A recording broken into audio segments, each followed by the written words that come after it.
September 22ರಂದು ಐತಿಹಾಸಿಕ ದಸರಾ ಉದ್ಘಾಟನೆಯಾಗಲಿದೆ.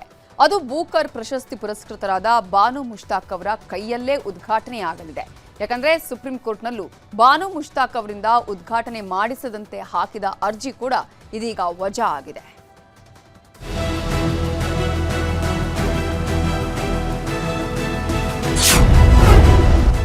ದಸರಾ ಉದ್ಘಾಟನೆ ಮಾಡೋದೇ ಬಾನು ಮುಷ್ತಾಕ್. ಸುಪ್ರೀಂ ಕೋರ್ಟ್ನಿಂದಲೂ ಬಾನು ದಸರಾಗೆ ಸಮ್ಮತಿ. ಬಾನು ಮುಷ್ತಾಕ್ ಕನ್ನಡದ ಬಗ್ಗೆ, ಕನ್ನಡಾಂಬೆ ಬಗ್ಗೆ ಅವಹೇಳನ ಮಾತಾಡಿದ್ದಾರೆ. ಬಾನು ಮುಷ್ತಾಕ್ ಒಬ್ಬರನ್ನೇ ದಸರಾ ಉದ್ಘಾಟನೆಗೆ ಆಹ್ವಾನಿಸಿದ್ಯಾಕೆ? ದೀಪಾ ಬಸ್ತಿ ಅವರನ್ನು ಕರೆಸಿ ಅಂತ ಬಿಜೆಪಿಯವರು ಹೋರಾಟ ಮಾಡಿದ್ರು.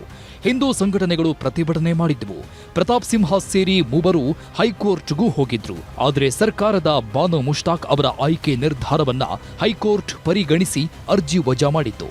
ಕೊನೆಗೆ ಹೈಕೋರ್ಟ್ ಆದೇಶದ ವಿರುದ್ಧ ಎಚ್.ಎಸ್. ಗೌರವ್ ಅನ್ನೋರು ಸುಪ್ರೀಂ ಕೋರ್ಟ್ಗೂ ಹೋಗಿದ್ರು.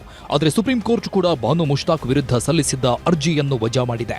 ನ್ಯಾಯಮೂರ್ತಿಗಳಾದ ವಿಕ್ರಮ್ನಾಥ್ ಮತ್ತು ಸಂದೀಪ್ ಮೆಹ್ತಾ ಅವರಿದ್ದ ದ್ವಿಸದಸ್ಯ ಪೀಠ ಮೇಲ್ಮನವಿ ಅರ್ಜಿಯನ್ನ ವಜಾಗೊಳಿಸಿದೆ.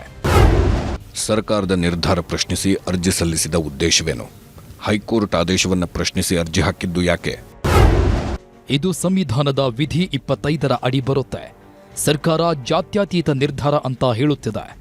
ಆದರೆ ನಮ್ಮ ಹಕ್ಕುಗಳ ಮೇಲೆ ಪರಿಣಾಮ ಬೀರುತ್ತದೆ.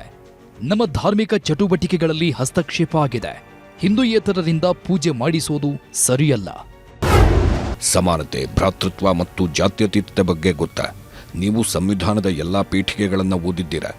ಈ ದೇಶ ಜಾತ್ಯತೀತ ತತ್ವಕ್ಕೆ ಬದ್ಧವಾಗಿರುವ ದೇಶ. ಎ, ಬಿ, ಸಿ ಅಂತ ಹೇಗೆ ವ್ಯತ್ಯಾಸ ಮಾಡಲು ಸಾಧ್ಯ? ಸರ್ಕಾರದ ತೀರ್ಮಾನದಲ್ಲಿ ನಾವು ಮಧ್ಯಪ್ರವೇಶಿಸಲ್ಲ. ಬಾನು ಮುಷ್ತಾಕ್ ಆಯ್ಕೆಯನ್ನ ಸರ್ಕಾರ ಮಾಡಿದೆ. ಇದರಲ್ಲಿ ನಿಮ್ಮ ಯಾವ ಹಕ್ಕಿಗೆ ಧಕ್ಕೆ ಬಂದಿದೆ ಹೇಳಿ? ಇದು ಒಂದು ರಾಜ್ಯ ಸರ್ಕಾರದ ಕಾರ್ಯಕ್ರಮ.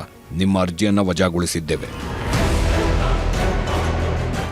ಹೀಗೆ ನ್ಯಾಯಮೂರ್ತಿಗಳಾದ ವಿಕ್ರಮ್ನಾಥ್ ಮತ್ತು ಸಂದೀಪ್ ಮೆಹ್ತಾ ಅವರಿದ್ದ ದ್ವಿಸದಸ್ಯ ಪೀಠ ಬಾನು ಮುಷ್ತಾಕ್ ವಿರುದ್ಧ ಹಾಕಿದ್ದ ಅರ್ಜಿ ವಜಾಗೊಳಿಸಿತು. ಸುಪ್ರೀಂ ಕೋರ್ಟ್ ಆದೇಶ ಬರ್ತಿದ್ದಂತೆ ಸಿಎಂ ಸಿದ್ದರಾಮಯ್ಯ ತಮ್ಮ ಎಕ್ಸ್ ಖಾತೆಯಲ್ಲಿ ಪೋಸ್ಟ್ ಹಾಕಿದ್ರು.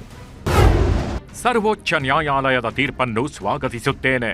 ಮೈಸೂರು ದಸರಾವನ್ನು ಧಾರ್ಮಿಕ ನೆಲೆಗಟ್ಟಿಗೆ ಸೀಮಿತವಾಗಿಸಲು ಸಾಧ್ಯವಿಲ್ಲ. ಜಾತಿ ಧರ್ಮಗಳನ್ನು ಮೀರಿ ನಾಡಿನ ಸಮಸ್ತ ಜನರು ಕೂಡ ಸಂಭ್ರಮಿಸುವ ಹಬ್ಬ ಇದು.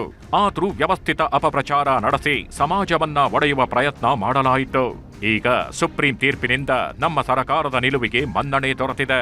ಜಾತಿ ಧರ್ಮಗಳ ವೈಷಮ್ಯ ಬಿತ್ತುವ ವಿಚ್ಛಿದ್ರಕಾರಿ ಮನಸ್ಸುಗಳಿಗೆ ತಾಯಿ ಚಾಮುಂಡೇಶ್ವರಿ ಸದ್ಬುದ್ಧಿ ನೀಡಲಿ ಎಂದು ಆಶಿಸುತ್ತೇನೆ.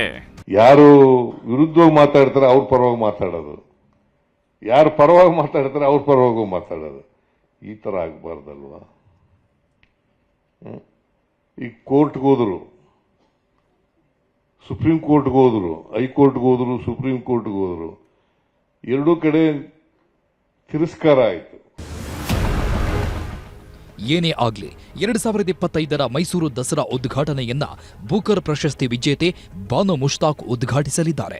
ಸೆಪ್ಟೆಂಬರ್ 22 ಸೋಮವಾರ ಬೆಳಿಗ್ಗೆ 9 ಗಂಟೆಗೆ ಚಾಮುಂಡಿ ಬೆಟ್ಟದಲ್ಲಿ ನಾಡದೇವತೆಗೆ ಪೂಜೆ ಸಲ್ಲಿಸಿ ಬಾನು ಮುಷ್ತಾಕ್ ದಸರಾ ಉದ್ಘಾಟನೆ ಮಾಡೋದು ಫೈನಲ್ ಆಗಿದೆ. Bureau report, news 18.